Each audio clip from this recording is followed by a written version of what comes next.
मेरी बारी, मेरी बारी। पीछे हो जा, चल चल चल पीछे हो।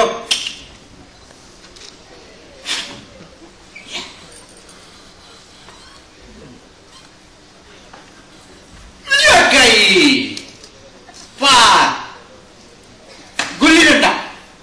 मेरे अंग्रेज और आधुनिक दोस्त ये बात माने या ना माने, लेकिन मेरे हिसाब से गुल्ली डंडा सब खेलों का राजा है।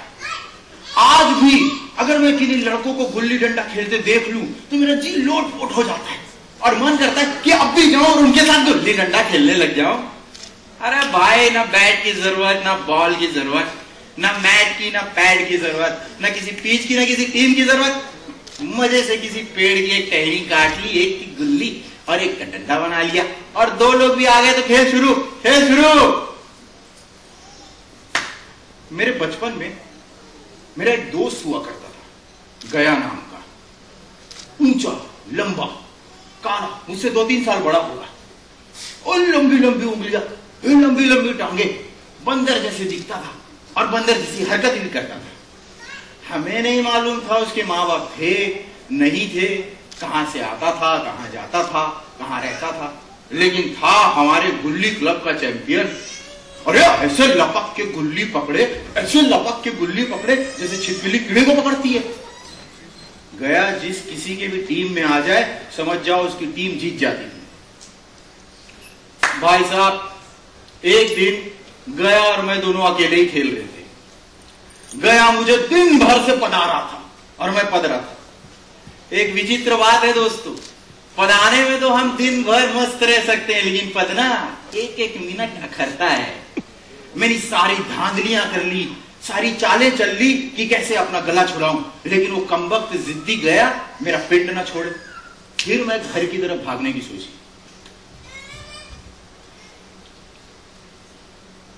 चल चल देर कर रहा, पीछे जा, दिन भर से हो गया तो ना। अब फिर नहीं थे ना तेरा दाम। किधर जा रहा है? जा किधर रहा है? दांव लेने के समय तो बड़ा बहादुर बन रहा था, और दांव देने के समय घर भाग रहा है। घर नहीं भाग रहा, समझ में आया ना? भूख लगी है इसलिए जा रहा हूं, खाना खा के आऊंगा फिर तेरा दाम दूंगा, ठीक है? कहीं नहीं जा सकता, मेरा दाम दिए बगैर कहीं नहीं जा सकता, समझ में आया? कोई मजाक नहीं चल रहा है। तो तू दिन भर पढ़ाते रहेगा, मैं दिन भर पढ़ते रहूंगा क्या? हाँ, दिन भर पढ़ना पड़ेगा, तेरा दाम है इस बार। चल इधर, मैं तेरा गुलाम नहीं हूं, समझ में आया? मेरा गुलाम है तू, इधर आ, बोलो ना। तो कल जो मैं आम खिलाया था ना, वो आम वापस कर। आम खा लेता, जहां मांगते थे मैं ही हूं। देखो आम या पेट के अंदर, मैं नहीं जानता, समझ में आया? दाम देना ही पड़ेगा। हाथ मत मोड़, पेंचोल खा ले। चोट माता तीर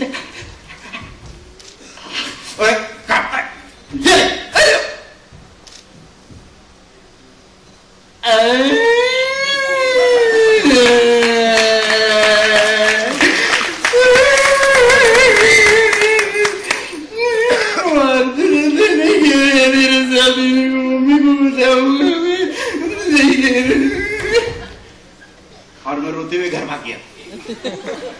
आंसू सुरक्षा का सबसे बड़ा हथियार होता है दोस्तों, और स्त्रियां इसका इस्तेमाल सबसे ज्यादा करती हैं, आप लोगों को तो पता ही है। और मैंने भी इसी का सहारा लिया और घर भाग गया। गया कुछ नहीं कर पाया। उन्हीं दिनों मेरे पिताजी का तबादला एक बड़े शहर में हो गया। पिताजी बड़े दुखी थे क्योंकि यहाँ आमदनी ज्यादा थी। माता जी भी दुखी थी क्योंकि यहाँ चीजें सस्ती थी। आस पड़ोस की औरतों से घर भरा रहता था, लोग मदद करते थे, लेकिन मैं बड़ा खुश था। नई दुनिया देखने की खुशी में मैं पागल हुआ जा रहा था। अरे भाई, मैंने सुना था वहां ऐसे बड़े बड़े मकान, ऐसे ऊंचे ऊंचे मकान जो आसमान से बातें करते हैं। यहाँ थोड़ी ऐसे मकान थे। अरे वहां अंग्रेजी स्कूल के मास्टर अगर किसी बच्चे को पीट दे तो उसे जेल हो जाए, जेल हो जाए। इससे अच्छी बात क्या हो सकती थी? मेरे पिताजी ने मेरा दाखिला अंग्रेजी स्कूल में कर दिया। बड़े मजे से कटने लगी। मैं इतना खुश हुआ कि अपने बचपन के दोस्तों को भूल गया और जिंदगी आराम से जाने लगी।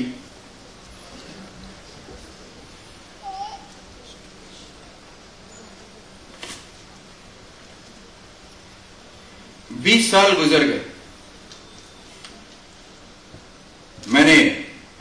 पढ़ाई पूरी की और डेलेक्स कार्गो में सेल्स मैनेजर के रूप में जॉब करने लगा।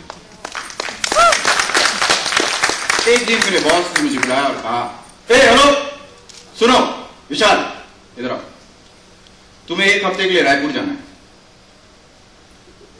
रायपुर? हाँ Raipur. Any problem? No no no no no sir, no sir, no problem, thank you sir. Raipur मेरा अपना गांव। 20 साल बाद मैं अपने गांव वापस जा रहा था। अपने बचपन के दोस्तों से मिलूंगा, अपना पुराना शहर देखूंगा। मैं बड़ा खुश था। मैं रायपुर पहुंचा और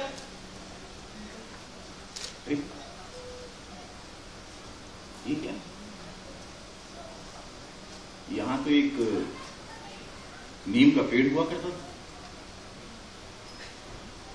और वो खेल का मैदान।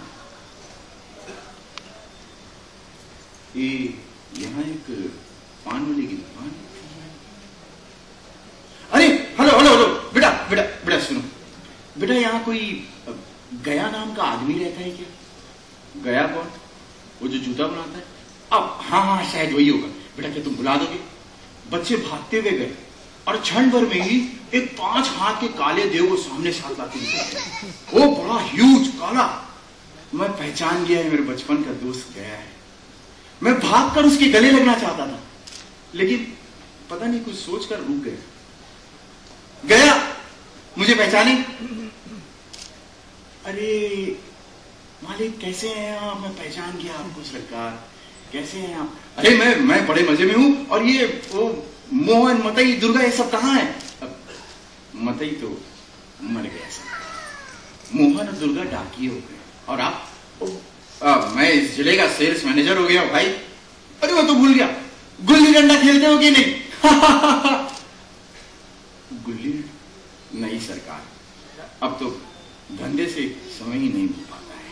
अरे तुम्हें याद है तुम्हारा एक दांव मुझ पर बाकी रह गया था और वो डंडे की चोट जो तान कर तुमने मारा था। ओ हो अब बचपन की नादानियां थी, गलती हो गई सरकार, माफ कर दीजिए गलती। अरे कैसे भूल जाए और माफ कर दे भाई।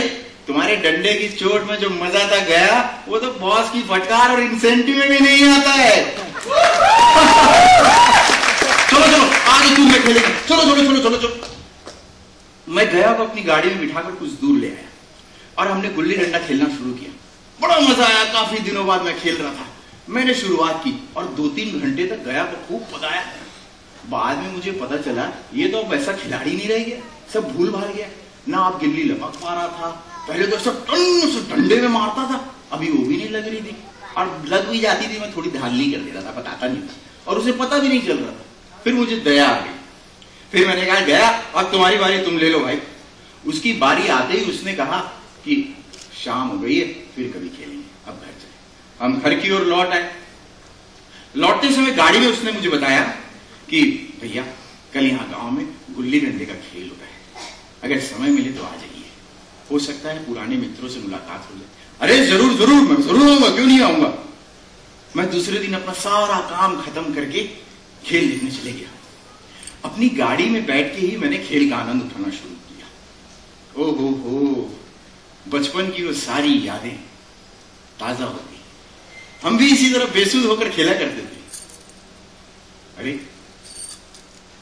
लेकिन ये क्या है, आज तो गया का खेल देखकर मैं चकित रह गया। आज गया गिल्ली मारे तो आसमान से बातें करे, धांधली करने वाले खिलाड़ी की छातियों में चढ़ जाए। ऐसे गिल्ली लपक रहा था, ऐसे तो बचपन में भी नहीं लपकता था। आज गया के खेल में एक प्रौढ़ता, एक मैच्योरिटी आ गई थी।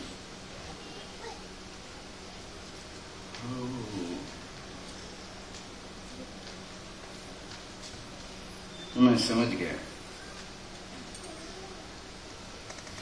मैं समझ गया, मुझे मालूम हो गया कल गया मेरे साथ खेल नहीं रहा था, मुझे सिर्फ खिला रहा था।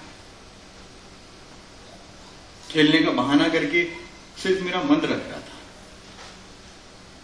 अब मैं अफसर बन गया हूं और ये अफसरी मेरे और गया के बीच में एक दीवार बन गई है। मुझे उससे सिर्फ लिहाज, अदब ही मिल सकता है। साहचर्य नहीं मिल सकता। जब हम छोटे थे एक दूसरे के साथी हुआ करते थे, हमें कोई भेद न था, लेकिन ये पद पाकर अब मैं केवल उसकी दया के योग्य हूं। गया मुझे अब अपना जोड़ीदार नहीं समझता। गया बड़ा हो गया है और मैं छोटा। गया बड़ा हो गया है, मैं छोटा।